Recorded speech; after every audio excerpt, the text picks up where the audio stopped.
Ladies and gentlemen, welcome back to the Shirtless Plantain Show, the Arsenal edition. This is your host, Dean, and I am here this week with Gabby. How are you, Gabby? I'm back. That's what's up. Mitch, how are you?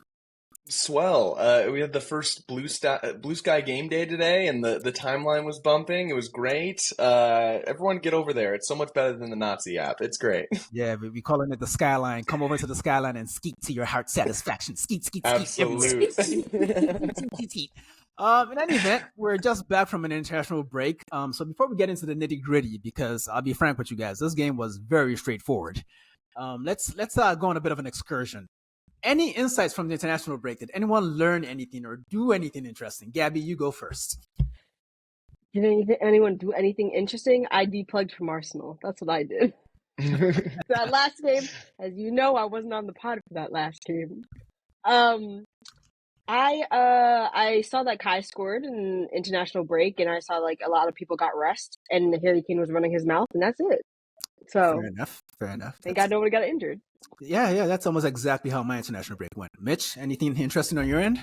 It was the first time I was watching the U.S. since Copa America, and Poch had the boys cooking. We know Pulisic's a Republican. What he did isn't surprising, but it was fun to watch the U.S. play well and stuff like that. And then also NWSL playoffs were very, very fun. The semifinals last week, both games were fucking awesome. Looking forward to the final tonight. MLS fumbled the bag by having their weird fucking schedule. So I enjoyed other soccer during the international break, which was fun. Yeah, it's always nice to deplug and decompress, especially given how the season's gone so far. I personally It's have nice if you're not Rashford, because you will get shit on by Gary Neville. I wasn't particularly bothered. I mean, obviously, I would love if Arsenal had more points, if Arsenal were first in the table, blah, blah, blah, blah, blah. People didn't get hurt. I would love all that. But that's not what happened. That's not the universe we exist in. And honestly, I wasn't too bothered by any of it. It's so early in the season. And now the season begins in my mind. You know, like people. I saw those tweets today. The season starts now. It really does. I mean, like, what are you going to do? Like, there's no international break until March. And we've now played our first home game against opposition that, based on the table, because Nottingham Forest, they've had a good season. They went away to Anfield and won, something Arsenal hasn't done in God knows how long. So they came in a bit of a threat, if you will. But the game went quite well. But before we get into the details, let's get to the starting lineup. It was Raya, Timber, Saliba, Gabriel, Calafiori, Jorginho, Marino, Odegaard, Trossard, Saka, and Jesus. Mitch, you surely did not guess that this was going to be the lineup, did you? Oh, no, I 100% thought Jorginho was going to start today. It was so predictable. What do you mean? And Jesus has been in such good form, so, like, he had to start. Pretty surprising lineup where, like, I had to do, like, a triple take where I was just like, oh, interesting midfield. Oh, interesting forward line. Wait, hold up. Why isn't Kai starting? Wait, hold up. Why isn't Rice starting? Like, all of these different things. I think the back line and goalkeeper, thrilled with. Like, I'm thrilled Calafiori's back to where, Calafiori being healthy again is probably what allowed us to be like, okay, Ben White, you can get surgery and fix this issue and be out a couple of months because we're now like feeling a little bit more comfortable with our depth. I was thrilled to see Jorginho in there, and I was a little upset to not see Kai. And then also, I'm really not loving what I'm seeing from Trossard as a starter. Clearly we used it as an opportunity to rest some guys because guys like Martinelli and Rice didn't even touch the field. And I guess good opportunity to do that. Good stuff, man. Gabby, you saw the lineup too. Were you did it bring up any nerves, or were you just like, you know what, rotation is necessary right now? Two things about that lineup. One, I'm wearing, anyone who's listening to this pod and not watching it, I am wearing a very old Arsenal kit with Ian Wright on the back because Arteta said, let me go, I know, but let me go deep into my bag and pull out the spirit of Wenger because clearly he said something ain't working right now. And then the second thing is he said, you are not going to embarrass me against Sporting again and Eucharist because that rotation was like, I did not expect any of that. We haven't not started Kai since January 30th of this year, and we're almost in December. Like, do you know how crazy that is? I was like, my head was like, I can't compute where is his name on the sheet? Like, I was so confused. I was hoping Marino would play in the midfield. I was really, really happy to hear the reports about Timber and Calafiori being fit, and I was hoping they would both start. So I was really excited about that. I love Calafiori. That's my new boy, for real. How many boys you gonna have? Is this because Kai got married? Listen. Is this because Kai got married? You leaving Kai now? as long as Arsenal keeps signing handsome people, Gabby's gonna be happy. Yeah. So I'm assuming you were a Tomiyasu person. So you jumped from Tomiyasu to Kai. Yeah, don't say jump from Tomiyasu. There's still a special place in my heart for that boy. He's just trying to get himself together now. I'm just trying to point out that your Arsenal crushes by nationality have now formed the Axis powers from World War II. But that's holy shit. Fascism is everywhere. Fascism on the Arsenal edition. Fascism in America. It's everywhere now.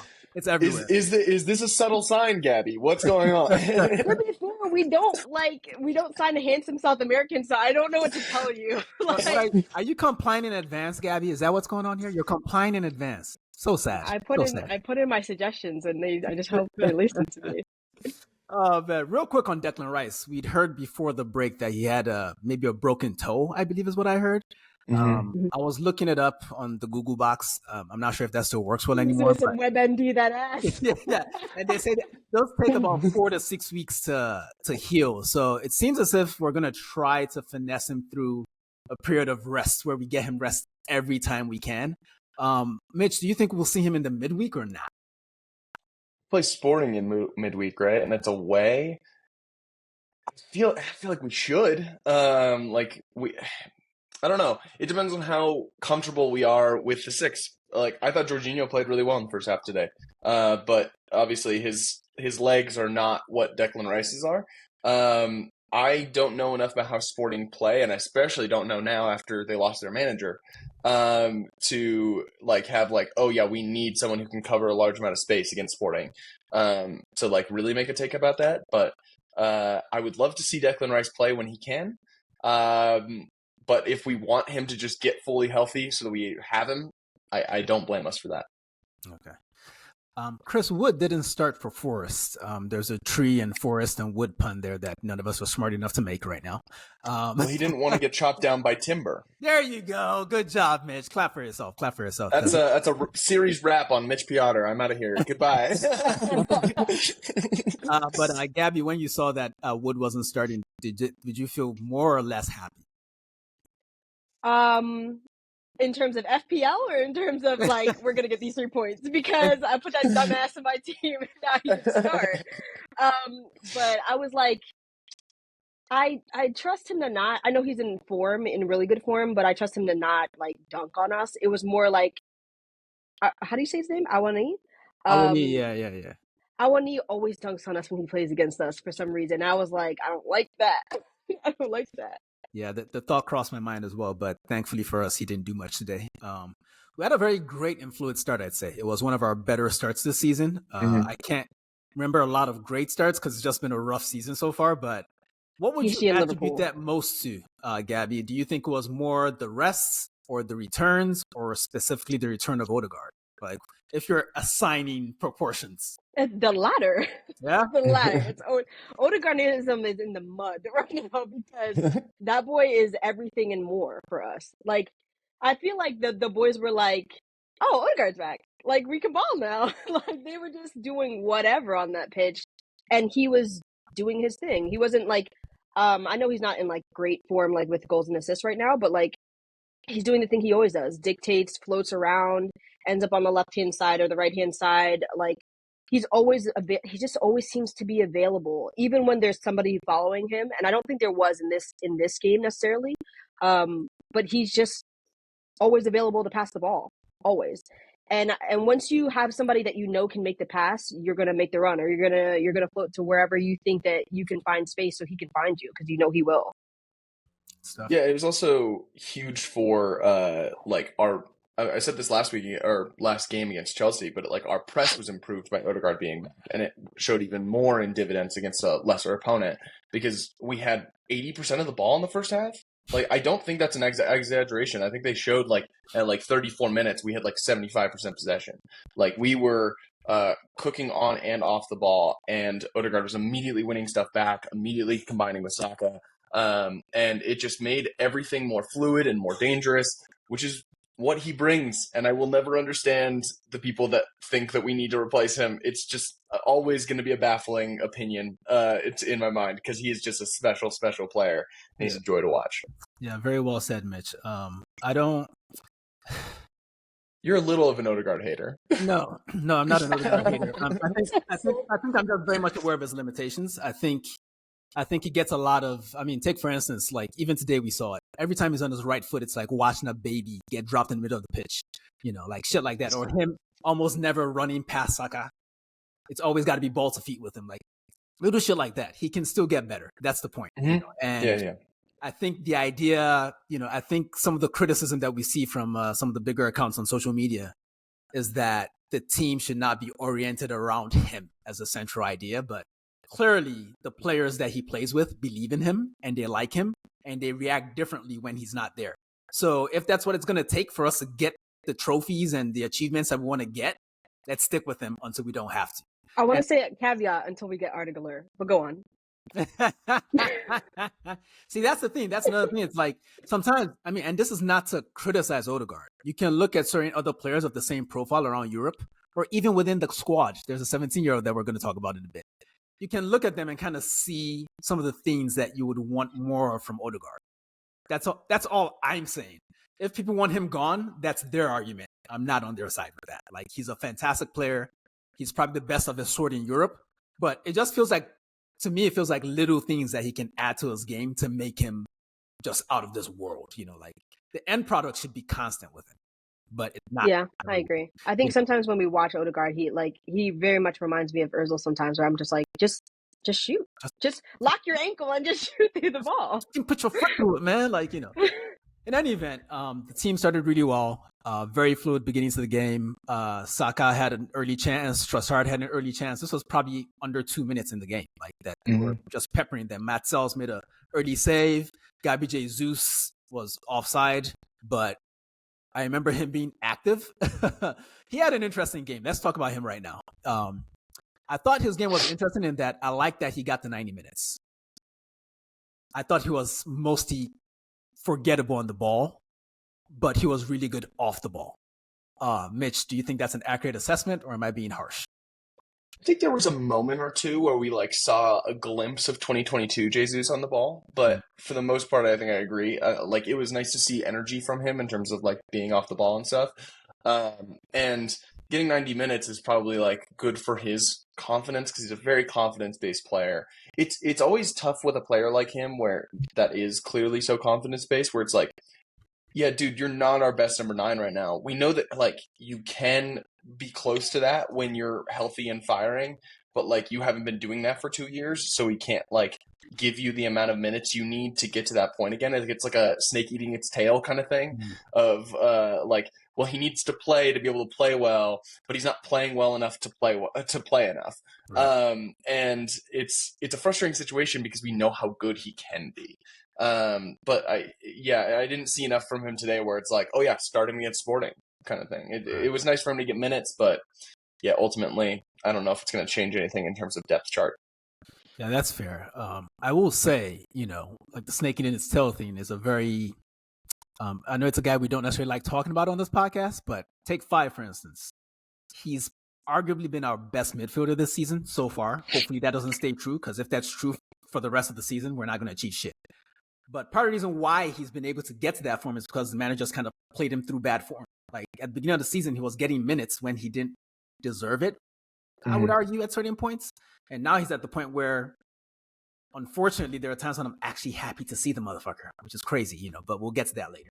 4th minute, Marino did what he does in the box, headed the ball, but was just slightly offside. Timber put the rebound in. Unfortunately, that didn't go in. I don't know that there's much to discuss there, but I realized in that moment, Gabby, that Jurrien Timber, as wonderful as he is and as well as we think of him, he's never actually scored for Arsenal at the senior level. Were you surprised to learn that? Did you just kind of think in your mind that he'd achieved much more with us already?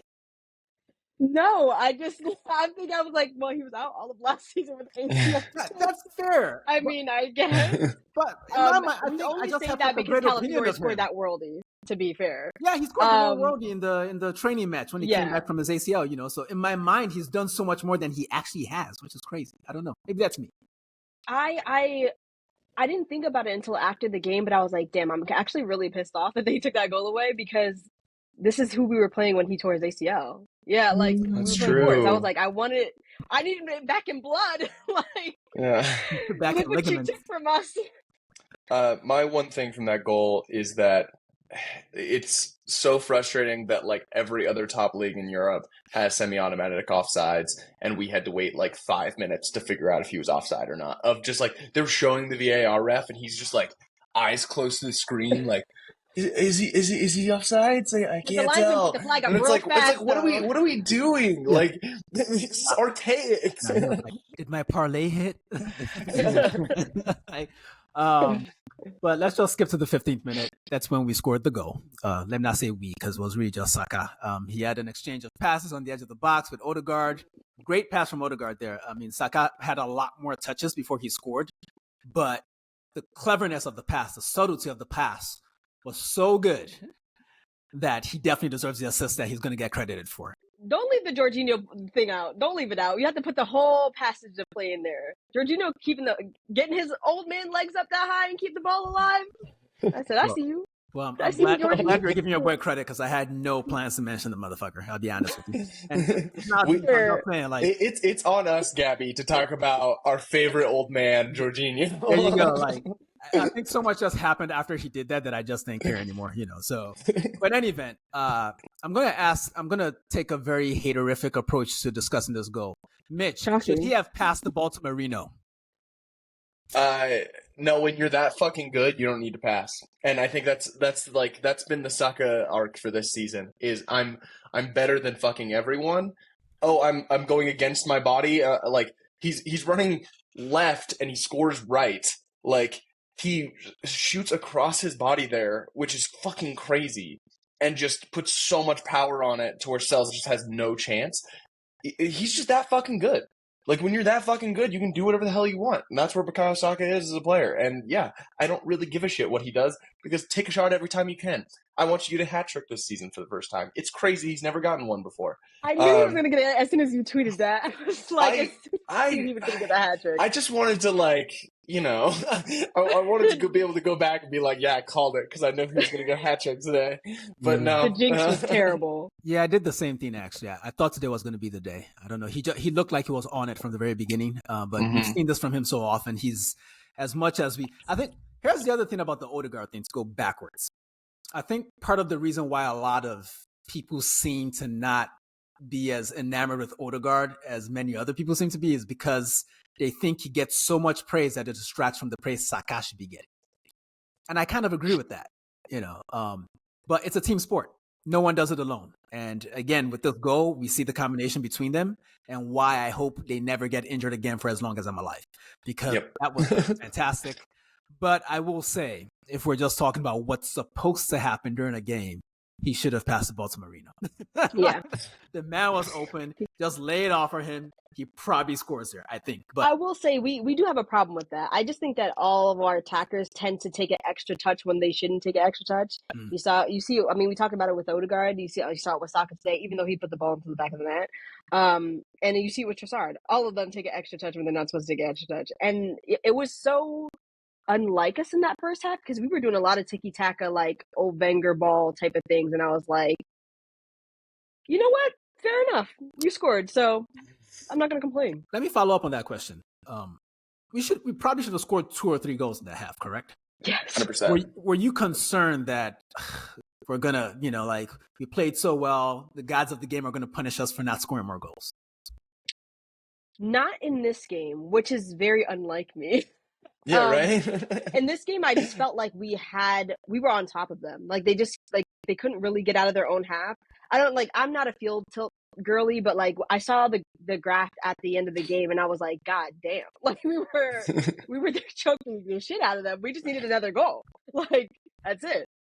Is I'm not a field tilt girly a brand new sentence that no one's ever said before?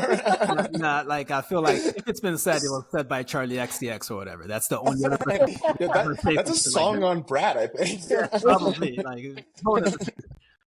Mitch, I don't have any real complaints about the refereeing today, but did you think Simon Hooper was a little weird with his distribution of cards today? I felt like, I think at the end of the first half, it was like 3 to each side, and I'm thinking to myself, who exactly did Arsenal kick to deserve this? I think Jorginho deserved his because he stopped the counter attack and broke that motherfucker's shoulder. Elanga's shoulder was popped at a point. That's so fair enough.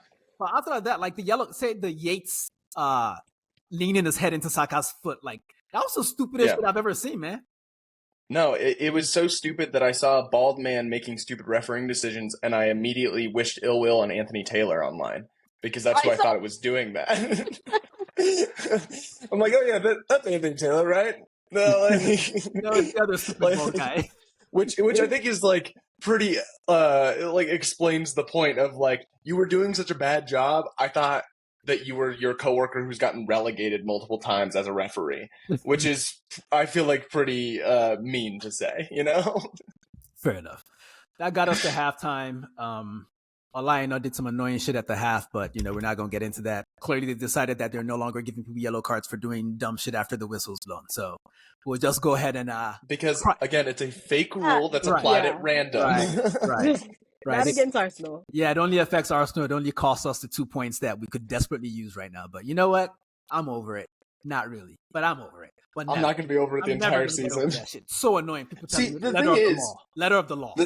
The thing is I don't want it to be refereed that way. Like, I see players do it, and I don't think it should be a yellow card. No. It's just very frustrating that we're the ones that have been gravely punished for it, and no one else has. So it's like, no, I want all of you guys in the slop here with me, even if it makes the game significantly worse. Pretty much. Yeah, just consistency, as usual. Yeah, they're making me sound like a boomer right now. We went through it, so y'all got to go through it, because every game I watch, even if Arsenal isn't involved, I'm like, hey, book him, but it never happens anymore, but whatever.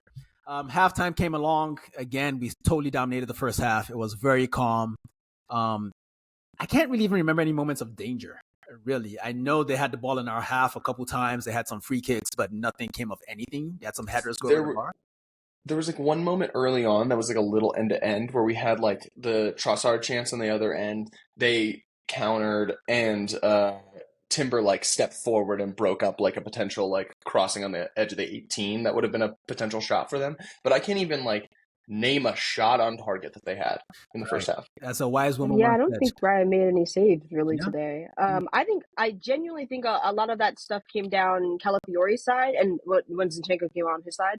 And they just kind of broke it all up most of the time. Like somebody was there covering. Moreno, Georgie, Calafiori, someone was there covering. I think Saliba and Gabriel both like broke up play a lot, and I was like, I love this. Yeah, it was one of those games today.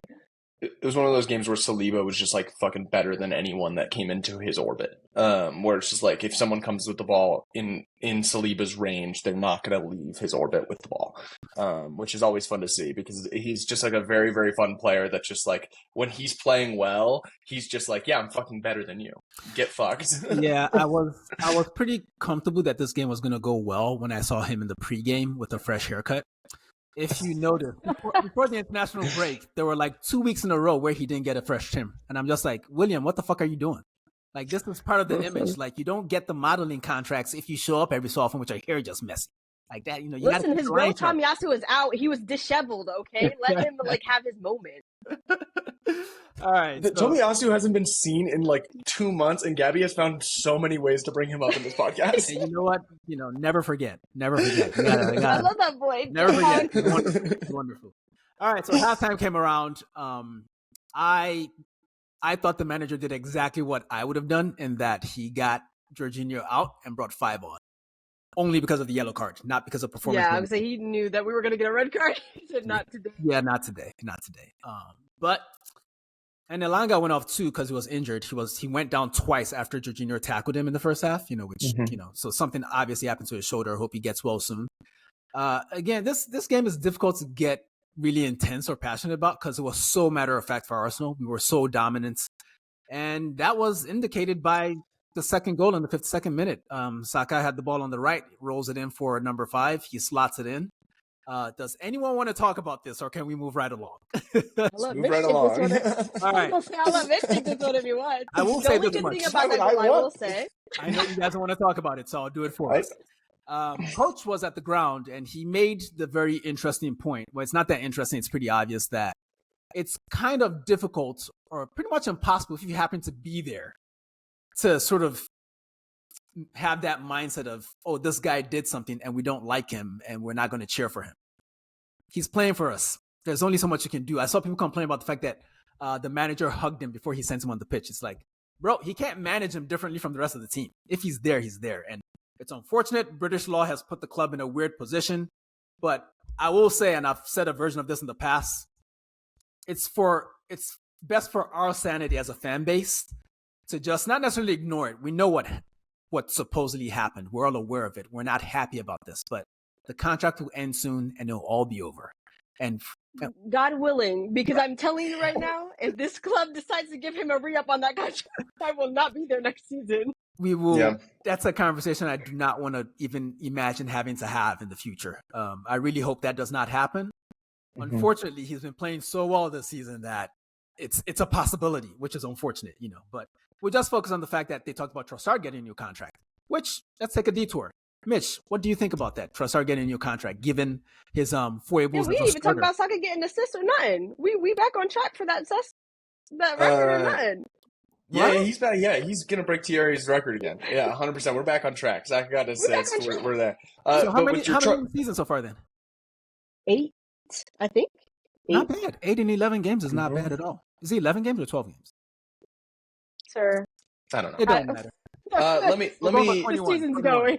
21. Keep it going. Let me answer your Trossard question. Yeah. I've not loved what I've seen from him lately, but I think a new contract is great. Because I think that he is just a phenomenal squad player to have. Where he's someone that can score clutch goals, who I think is always going to try to be pushing for a starting position, but is a very, very effective super sub. And ultimately, it's a good squad building decision to keep someone like Trossard on, as opposed to selling him and trying to get a new person to fill that kind of role, because it's a hard role to fill.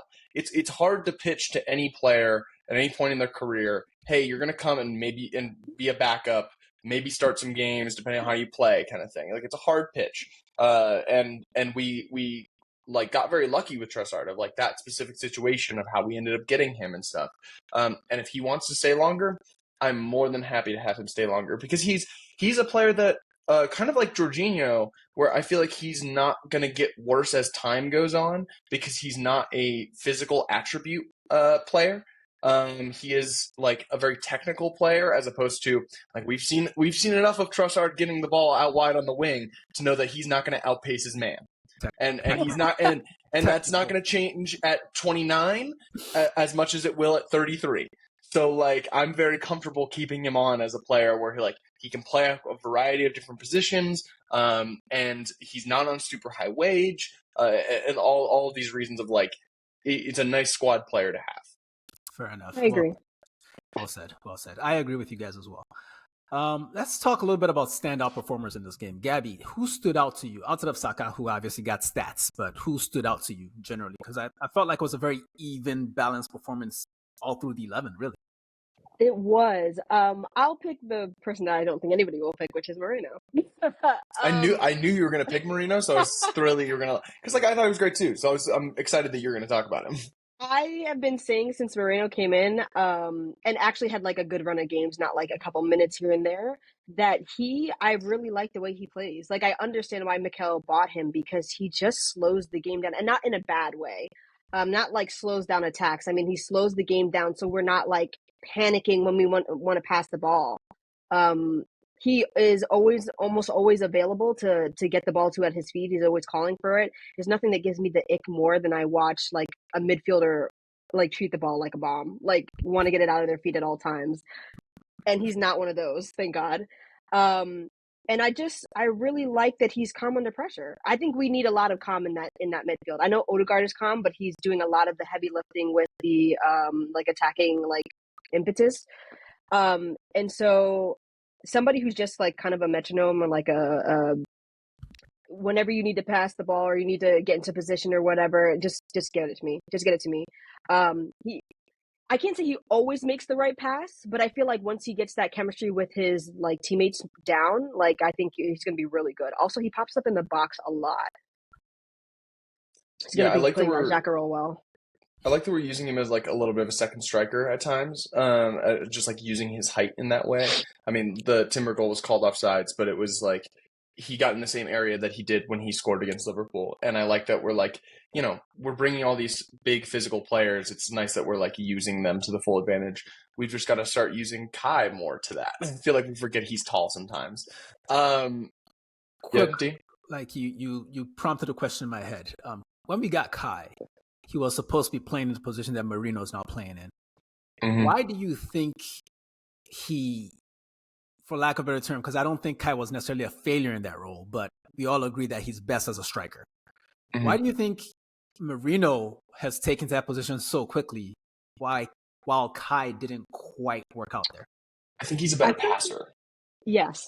That's the simple answer. Like Kai is a good passer for a false nine, but he's not for a midfielder, if that makes sense. Where it's like a different level that you need kind of thing based on the position you're playing. Right. And I think Marino is better at like doing the mid-range jumpers as an analogy as a midfielder. Did you say mid-range instead of mid-range? Mid-range. I said mid-range. I at least it's a Colorado thing. Don't worry about it. It's a Colorado thing. I at least tried to say mid-range. Maybe I didn't. Who knows? But I think he's just a better passer than Kai, and that's why I think he maybe fits that role better. Although, side note with this, I want to see a Rice, Odegaard, Marino midfield so bad because it's supposed to be our starting midfield, and we've yet to see it this season. And I just want us to see us start a game with that. We'll get there. On Marino, I think from my perspective, you guys are correct on the passing aspect of it. One is just more of a natural midfielder. But the other part is that Marino is more of a behind-the-ball player, and Kai is more of a head-of-the-ball player. And I think that's the main thing, really. It's less about, like, there's no pass that Marino can make that Kai can't make if he has time on the ball to do it. It just wouldn't occur to him to make certain kinds of passes because he's just not that kind of player. It's sort of like complaining about Raheem Sterling getting the ball and, like, his first idea being, let me dribble with it. Well, that's what he's going to do. That's the kind of player. Some players are runners, some players are passers. Marino is more of a behind-the-ball player, which is why it works. He's more comfortable in those rotations all through he's more comfortable popping into left back. He's more comfortable getting into the box. He's more comfortable staying in his original position. Kai is brilliant. He's the space interpreter to replace Thomas Muller once he disappears from the scene entirely. But he's not a behind-the-ball player. And I think ultimately that's why he's not going to ever be the first choice in that left 8 role, but he'll always be able to do a job for us. But again, my hope is that he becomes the striker to end all strikers, and he destroys all the Chris Woods and non-Holland players that exist on the planet. This wasn't the first, but Zinchenko came on for Calafiori, which was nice. I think, Gabby, do you think this is the sort of Zinchenko's role this season? He's just going to spell the other guys, or do you think he's going to have a period where he actually gets to be a starter for a while? No, I think this is going to be his role this season. I think Arteta made it obvious that he doesn't trust him in defense to play him a full 90 minutes, unless we're playing in the Cups. And then where we're supposed to be, most of the time when we play in the Cups, we're supposed to be the better team.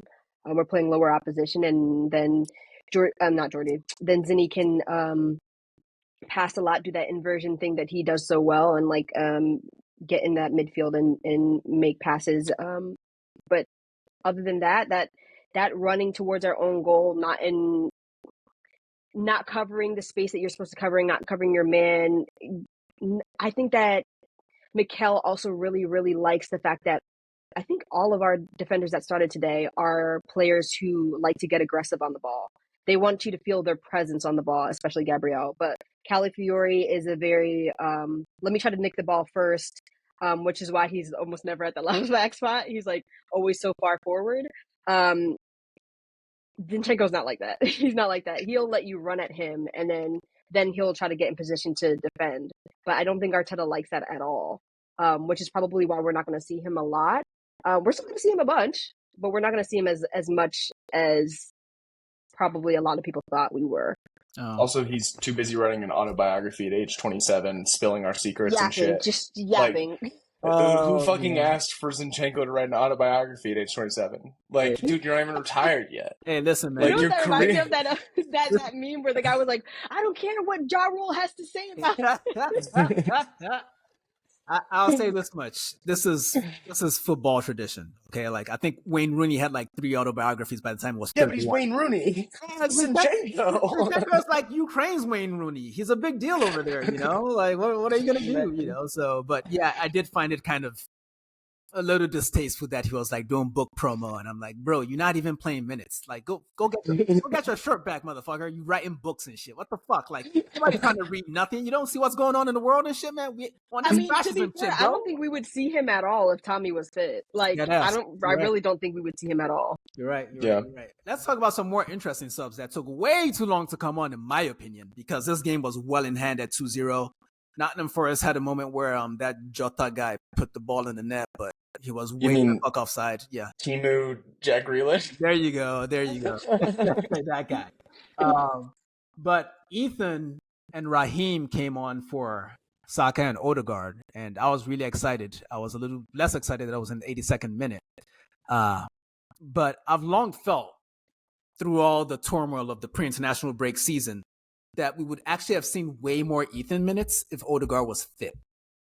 I think it was one of those things where the manager didn't want to put all that pressure on a 17-year-old, where it's like, we're just going to have him replace the captain and best midfielder at the club.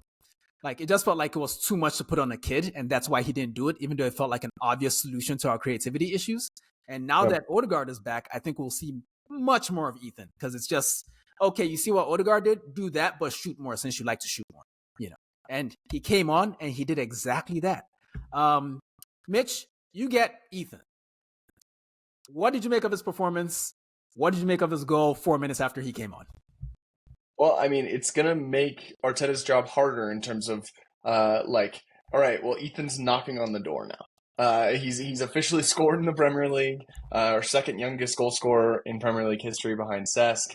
And every single time he has played, he has not looked 17, which is the highest compliment you can give a teenager playing in the toughest league in the world.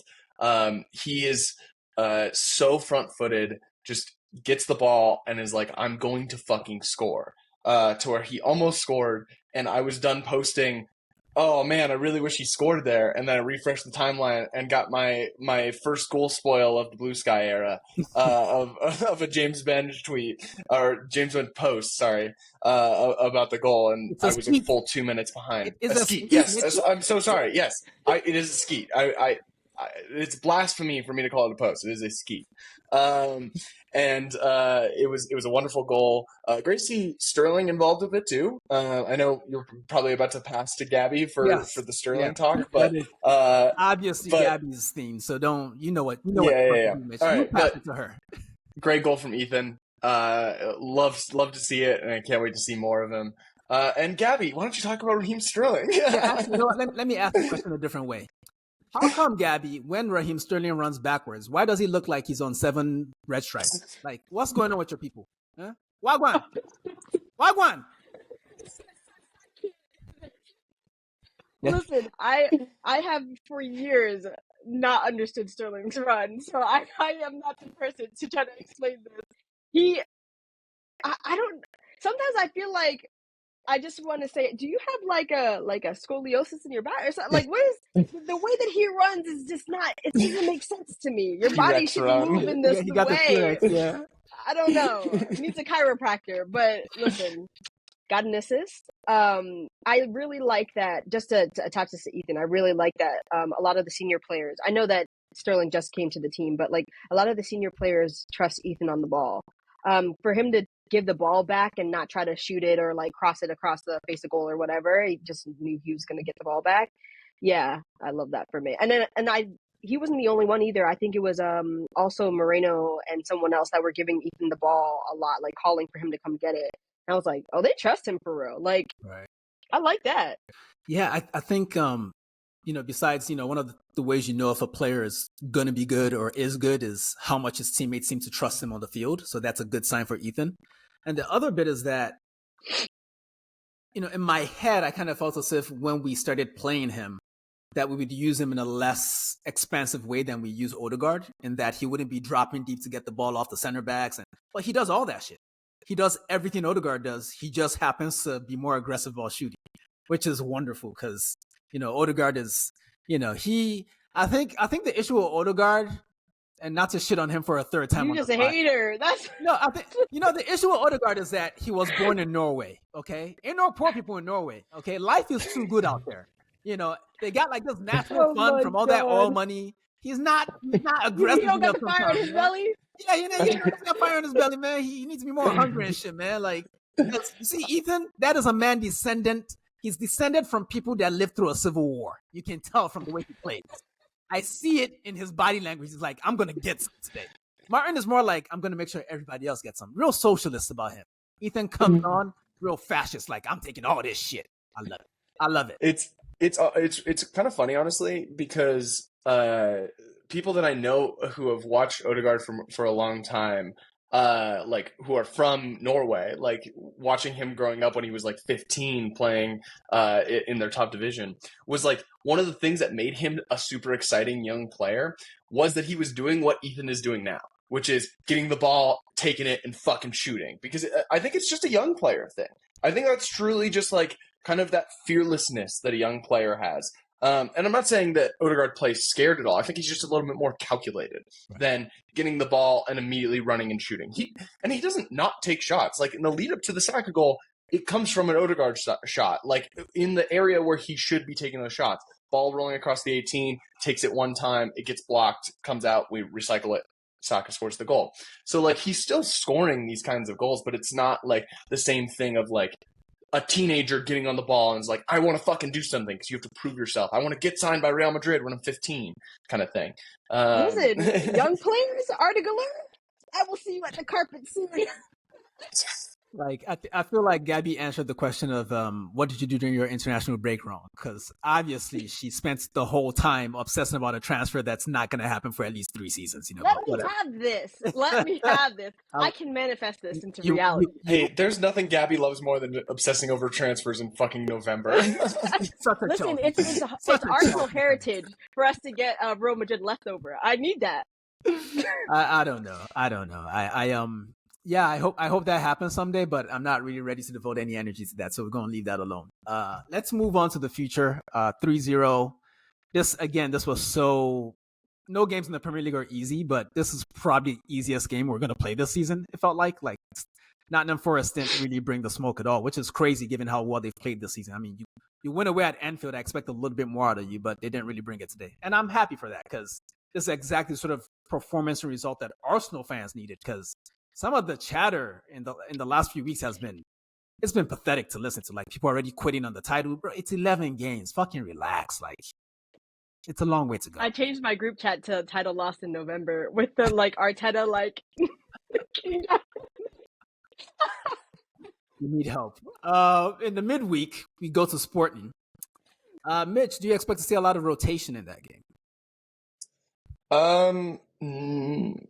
Yeah, I guess, because we had a weird lineup. Yeah. I think this may be like a bigger game that we're like we rested guys for. I think guys like Martinelli or Havertz, there's a good chance that they're back in the starting 11.